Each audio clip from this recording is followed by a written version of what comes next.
not to be his echo, but to take what he taught me and make it genuinely my own.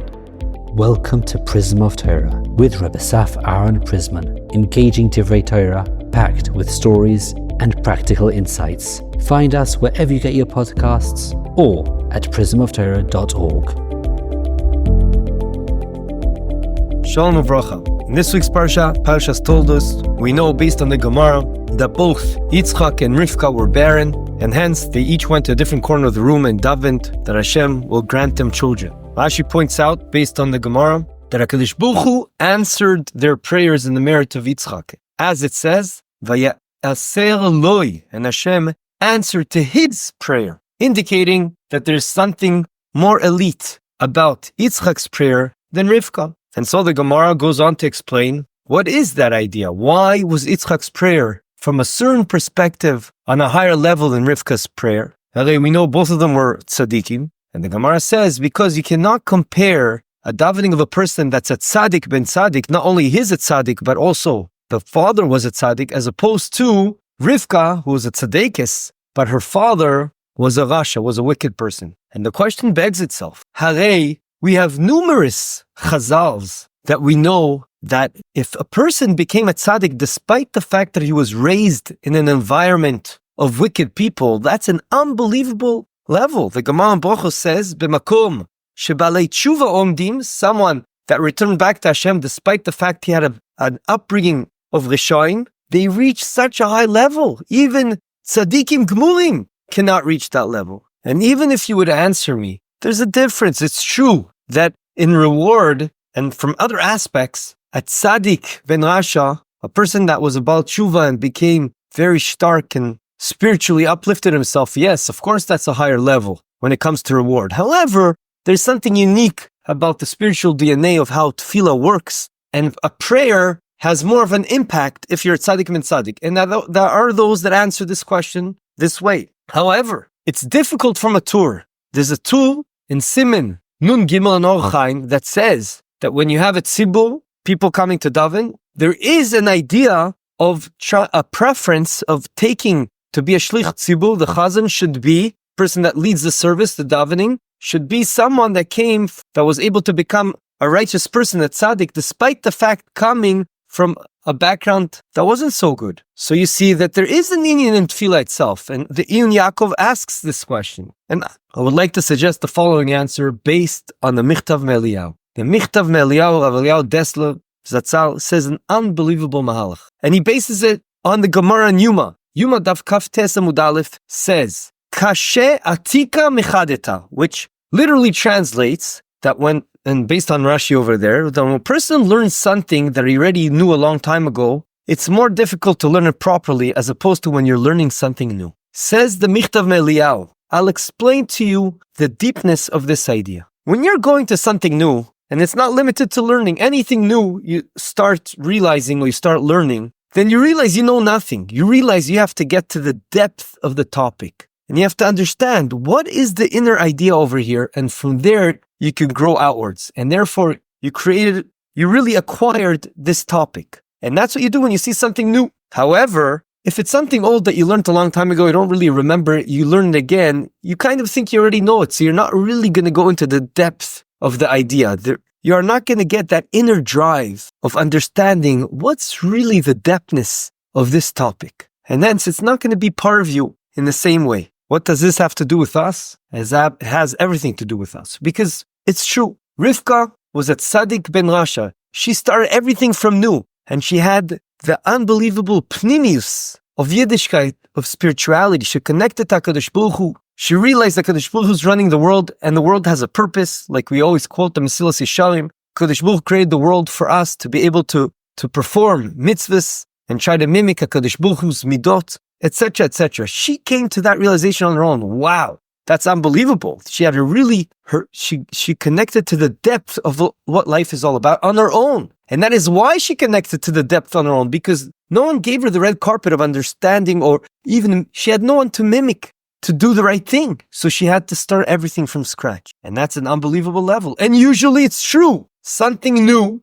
you can connect to way more than something old that you're already used to and you just go with the flow. But it wasn't her fault, but there was something that Yitzchak had an advantage over her, meaning he was able to reach a higher level. And it wasn't her to blame for it, but he had this unique opportunity. Because despite the fact that he grew up in a home, that everything was holy, Avram Avinu, wow, unbelievable. Everything was in the way of Hashem. He came to this realization that Hashem runs the world on his own. He was Mekal of so many people. He realized it can't be that the world was just created. There must be a creator over here. And he came to that realization on his own. And he gave that red carpet to Yitzchak. But despite the fact that he had that red carpet, Yitzchak said, I have to figure it out on my own. I can't just do things on autopilot because my father brought me up this way. I can't have it as mechanical actions. I have to come to this deep inner understanding, to have this, my own drive to do this because I understand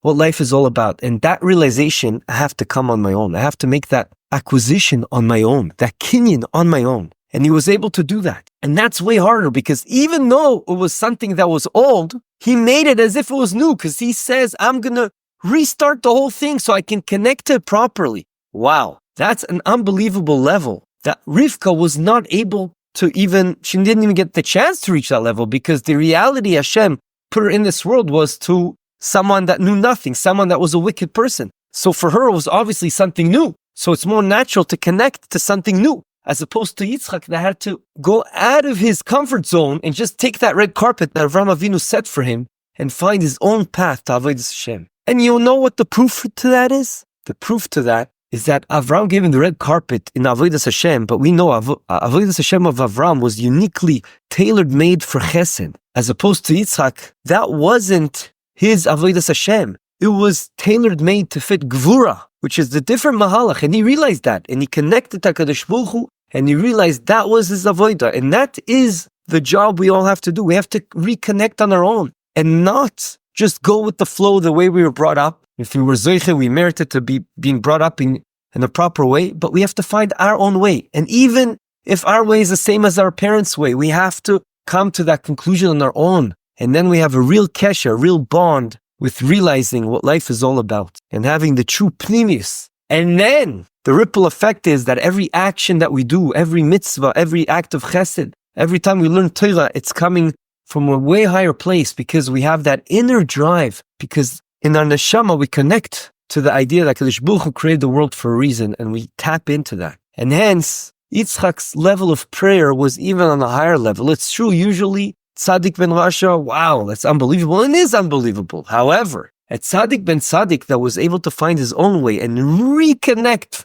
from scratch, despite the fact that he got that red carpet and he just had to go with the flow with his father, that's kicking it up a notch. And not because anything was to blame by Rivka, but just that Yitzchak and all the Avos got this extra option of trying to work hard to reconnect on their own. The practical takeaway is that we always have to work hard to realizing what life is all about and reconnect. And that's why it's so important to learn Musar Sfarim all the time, to realize and have this reconnection from the start, even though it's something it's obvious. We do Torah and mitzvahs and we do chesed, but we have to do it and refresh our understanding in our hearts, what life is all about and what our job is here and why we are here. When you continue doing that and you learn Musar, and it's a continuous reminding to ourselves what life is all about, it's a game changer and we're able to reach real high levels. The Michtav Eliyahu goes on to say also that sometimes you see people that are misgayer and you see they're unbelievable, they become so extreme and amazing. But over time, sometimes you see them suddenly falling on very simple things. And he says that's a problem, because at the beginning, they have that, they're connecting from an inner point that they realize what life is all about. But if they don't continuously work on that, then it dies off over time. And hence, it becomes mundane, it becomes on autopilot, and you just go with the flow with life, especially when life is so busy. And hence, it dwindles out. And hence, says Rav Leo Dessler, we have to try to feel every day that we're reconnecting to HaKadosh Baruch Hu, as if we're a new gear every day. It reminds me of the Chazal that tell us when you learn Torah, v'yu b'einecha kechadoshim, you should feel as if every day it's anew. You're getting the Torah from scratch, and then you have the itlahavut, and you connect, and you reinvestigate in your heart and realize what life is all about. The other important outcome of this, for ourselves and for our children and everyone around us, is that we have to emphasize and show the importance of the inner truth of what life is all about, and anything to do with spirituality we have to show and emphasize how important that is to us. On the other hand, it's also important to do the opposite when it comes to things that are not important. Ensure that we understand they're just a means to an end, and they're not important at all. Chas v'shalom, we shouldn't give for things like food and clothing chashivus as if, wow, that's what life is all about, that's so important. There's a very amazing Zohar. The Zohar in Parshas Vayetze says there's a hint to this idea. We know the idols that Lavan had that Rachel stole from him, Rachel his daughter, HaKadosh Baruch Hu gave them koichos. They had certain impure powers, and they were able to tell them so many all kinds of things all the time. They asked them what to do, etc. And Be'emet it worked. Says the Zohar, that's because the people showed chashivus, importance in these statues. However, the second Rachel stole them, some of them, and put them in a degrading place under the pillow of where she was sitting on the camel, they stopped working. All the statues stopped working. Why? Because that hints to the fact that we're now degrading them. We're showing this is not important in our eyes. And he says, this is exactly how we're supposed to live our lives. We're supposed to realize that the priority in life, the thing that's important,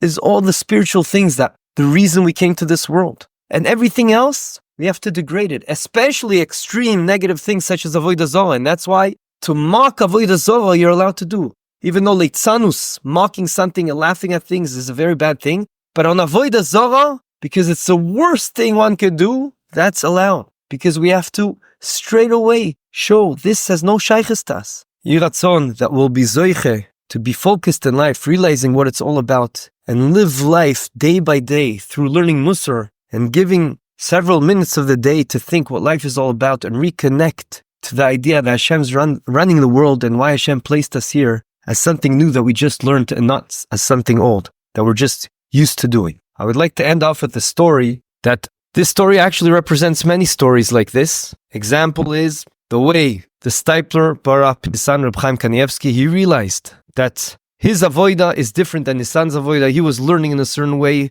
very in depth, very biyun, and he realized that Reb Chaim Kanievsky's mahalach was b'pkis, and there was a major, and he succeeded very much. I would like to end off with the following story. There was a person that his father was a Rosh Yeshiva, and he suddenly passed away, and they realized it's only naturally fit for his son to continue and be the Rosh Yeshiva of this place. Actually, I think it wasn't the Rosh Yeshiva, it was to give a very important shir, the main shir of the yeshiva. However, he was very hesitant. He knew that his father did it and his grandfather did it, and hence it would only make sense from a certain perspective that he would continue the shir. And that was the whole mahalach of the yeshiva. But he just felt he didn't connect. One day, he pulled out one of his old sfarim of his grandfather, or his father, I should say, used to be his grandfather's, and he saw in the handwriting of his grandfather that he wrote to his father the following: "My dearest son, as you prepare to take over my position, I feel I must share something with you. When I first began teaching,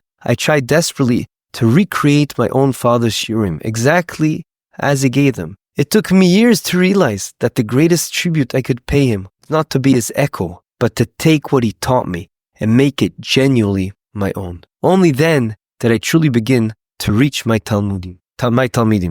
Based on that, this person, it totally changed him. He realized, wait a second, I can do this, but I can do this my own way. And indeed, he went up to the head of the yeshiva, whoever was in charge, and he said, listen, I'm willing to take it on, but I have to do it my way. My way is not my father's way. It's different. And they said, okay, I think it's worth a try. And he did that, and he became very successful because he reached his talmidim.